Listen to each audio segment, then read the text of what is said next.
volta ao estúdio da Super News, hoje recebendo Fernanda Rodrigues da Silva, psicóloga valadarense, que tem se destacado pelo belíssimo trabalho com que vem desenvolvendo na cidade e região.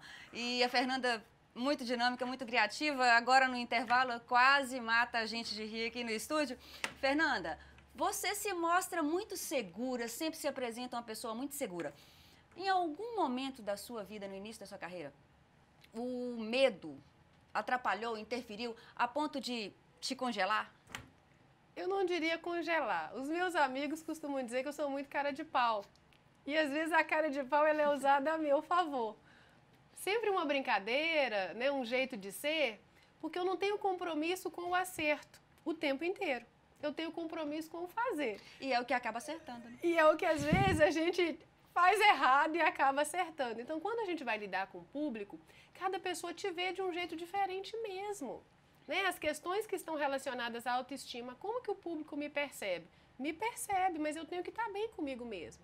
Às vezes a roupa em si, né? Será que o terno está adequado? Esse hoje mesmo que eu estou usando, ele está um pouco apertado. Então, quando eu cheguei aqui no estúdio, estava brincando com o pessoal que o terno tá diferenciado. Quer dizer, o jeito que eu vou ser vista, eu já estou aqui para gravar. Eu não posso alterar aquilo que eu escolhi fazer. Só que eu tenho que usar isso a meu favor. Já dei uma ajeitada na roupa, né? Brinquei a questão do meu cabelo. Eu tenho que conseguir usar para mim aquilo que eu escolhi fazer. Agora, o medo tira as escolhas, que é o que a gente tenta trabalhar para superar. Então, eu gosto de fazer brincadeiras. Quando eu faço as minhas palestras, eu faço palestras que eu trago conteúdos assim, de brincar com quem está escutando, de trazer conteúdos engraçados, porque as pessoas elas têm o direito de se posicionar no riso também. E tem alguma... Você dá muitas palestras, eu sei, pela cidade, várias empresas conceituadas te chamam para dar palestras, treinamento para funcionários. E tem algum trabalho que você desenvolve para conseguir fazer isso com tanta eficiência?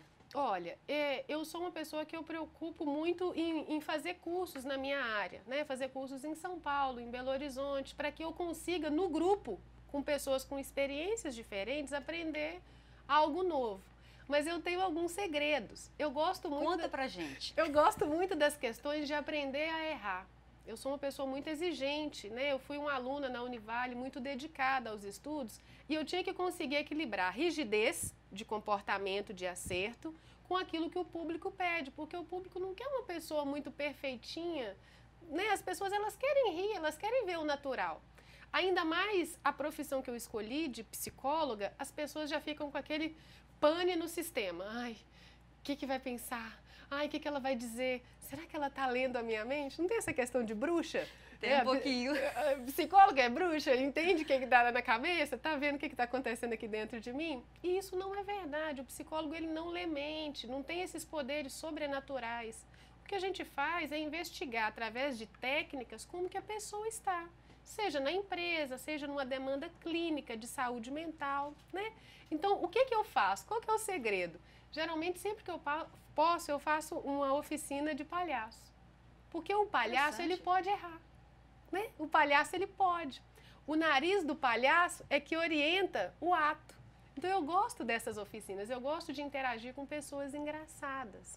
Eu participo aqui em Valadares de um sarau que acontece uma vez por mês. E Conheço o sarau? Você conhece o sarau muito bem? E eu vou lá na frente recitar e eu tenho um outro segredo. Eu escrevo lá na hora. Perfeito. Eu não tenho compromisso com programar na minha casa e fazer aquilo muito correto. Eu chego lá, eu sinto o momento e eu vou escrever aquilo que eu vi no ambiente ou que veio na minha cabeça, para lidar com o improviso. Então, eu aprendi, através da técnica do trabalho que eu faço, que eu tenho que aplicar isso na minha vida diária. Então, essa segurança não é algo que nasceu do nada. Eu fui me aproximando dos meus erros para tentar acertar um pouco melhor. E tem dado certo. E, às vezes, Kênia, até quem trabalha com televisão passa por esses medos, né? Você sabe muito bem como que isso funciona. Para quem está do lado da frente da câmera é muito diferente. Você vai lidar com luz, você vai lidar com microfone, você vai lidar com a expectativa de quem está te vendo. Então, isso às vezes gera aquela sensação de mal-estar, aquele frio na barriga, né? Então, quando eu vou fazer um cerimonial com eventos da psicologia, tem um tanto de psicólogo que vai estar me ouvindo quando eu vou fazer aquelas falas. mas eu não tenho compromisso em acertar sempre. O meu compromisso é levar a informação. Se der erro, tá, tudo bem. Fernanda, devido aos temas que você aborda, você é vista como muito polêmica. Isso te dá medo? Medo não. Isso me faz ficar com sabor. É importante a gente entender que a gente não tem compromisso de errar sempre. Eu falo isso muito no meu consultório, com pessoas que têm a autoestima baixa, com pessoas que se veem rejeitadas em algumas situações, porque quando você decide ser você mesma, você paga um preço. É o preço da escolha de existir. Então, hora ou outra, a gente tem que lidar com esses desafios mesmo. Um posicionamento que eu vou ter no Facebook não vai agradar a todo mundo. A forma como eu vou responder uma entrevista, né, dentro do viés, pela abordagem que eu trabalho na psicologia, terão outros psicólogos de abordagens diferentes que não vão entender da mesma forma que eu. Existe essa diferença. Então, a gente tem que sempre que flexibilizar do olhar do outro, mas garantir que existir tem preço. E a gente tem que escolher pagar. Há pouco tempo você promoveu um workshop na cidade sobre pompoarismo. Sim. O que é pompoarismo? E assim, é um tema bastante polêmico, né? Sim, é um tema polêmico porque é vendida a imagem que pompoarismo é algo que sexualiza demais. Nós fizemos esse evento com outro viés, com o viés da ciência. Foi feito por uma psicóloga, eu, e por uma fisioterapeuta, doutora Aline. Então, o que é importante da gente fazer essa diferença é, esse curso ele veio para trazer orientações para que a mulher se conhecesse. Mas é claro, nós enfrentamos críticas, sim. Né? Na hora que o evento começou, algumas mulheres estavam sentadas muito atrás, porque davam a ideia assim, eu ainda não conheço esse ambiente, como é que vai ser, vai começar por onde? Quando o workshop terminou, as mulheres abraçavam a gente e diziam muito obrigado, que vocês falaram tudo aquilo que uma mulher precisa de saber e que a gente não sabia que seria assim. Então, esse enfrentamento de lidar com a cultura do Brasil, né, que às vezes é uma cultura, eu digo, machista, e às vezes eu sou criticada por isso, a cultura religiosa também, esse enfrentamento a gente sabe que vai passar por ele. Postagens no Facebook que vão falar de sexualidade, de diferenciar ciência e fé, são postagens que realmente vão fazer com que as pessoas se posicionem. E o posicionamento das pessoas é um direito que elas têm. Então eu tenho que aprender o tempo inteiro a lidar em como que o outro se comporta comigo. É o meu jeito de reagir ao comportamento do outro que vai me fazer ficar bem. Olha só, de todas essas questões que você falou, teve várias reações de pessoas, né? E quais foram as reações mais inusitadas que você percebeu lá nesse workshop que você promoveu? As mulheres, elas tinham dúvidas, né? Dúvidas com relação ao seu corpo, e houve uma clareza de falar em situações assim de traições, porque nada garante que aquelas mulheres que estavam lá, se elas eram casadas, se elas eram as amantes. Então, isso foi muito inusitado. Porque os momentos de partilha que teve nesse workshop foi muito enriquecedor. Nós tivemos presença de mãe e filha que dialogavam o tempo inteiro do workshop. Isso foi um presente para nós da organização, porque são dois mundos diferentes, né? Mãe e filha, mas a interlocução das falas foi boa, porque as duas estavam aprendendo sobre a mesma coisa. Né, falas como gel lubrificante, que às vezes as mulheres têm um pouco de medo de falar sobre isso. O gel lubrificante apareceu numa situação de que a mulher, após 40 anos, ela vai ter que aprender a usar. Então, a gente tratou de uma natureza, assim, de algo muito simples, foi muito legal, mas que hora ou outra as pessoas, até o jeito do corpo ficar, é aquele corpo que está meio freado, assim, né? Aquele corpo assim, sei. Mas depois a sensação de relaxamento... O benefício é bem maior, né? O benefício é maior. Fernando, uma curiosidade. Quem reage com mais espanto a isso, o homem ou a mulher?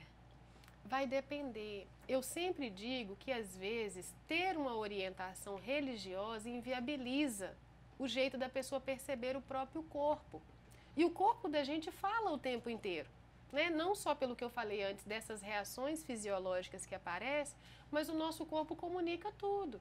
Quando o meu corpo, né, ele está muito para frente, que eu estou com aquela sensação de que eu estou com medo, estou inadequada, não precisa da pessoa dizer que ela não está gostando do assunto. a gente já percebe que tem algo que está errado.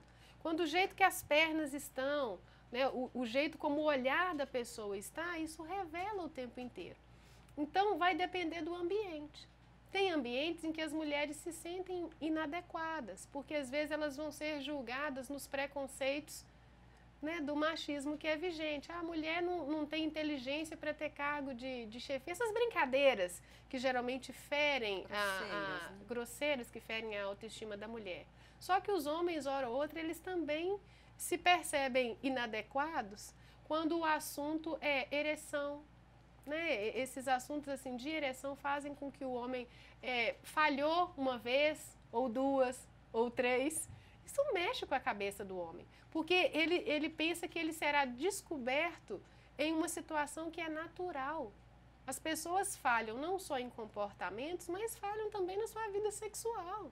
Tem dia que a pessoa não está pronta para aquilo, está muito cansada. Então, quando você aborda um tema num workshop desse, que é um workshop informativo, dentro da ciência, não é promíscuo, que a gente vai vender peças e fazer acontecer, não é nada disso. As pessoas, às vezes, têm uma tendência natural de se proteger. Peraí, não vai revelar demais quem eu sou? Né? Essa proteção, às vezes... Tocar na intimidade, Tocar na intimidade, Kênia, é isso mesmo. Ô, Fernanda, esse papo tá super agradável. A hora que você quiser sentar aqui e bater papo com a gente é sempre muito bem-vinda. Eu também agradeço por estar aqui, ainda mais para falar de um tema sobre medo de falar em público e dizer assim que os nossos desafios, eles são diários. É a gente que escolhe como que vai se posicionar, é a gente que escolhe como que vai responder a uma entrevista, é a gente que se posiciona porque a escolha é assim, a gente escolhe, assume a consequência e colhe os resultados. Perfeito. Obrigada. Eu que agradeço. E assim, finalizamos mais um Super News Entrevista. Hoje com a psicóloga valadarense Fernanda Rodrigues da Silva.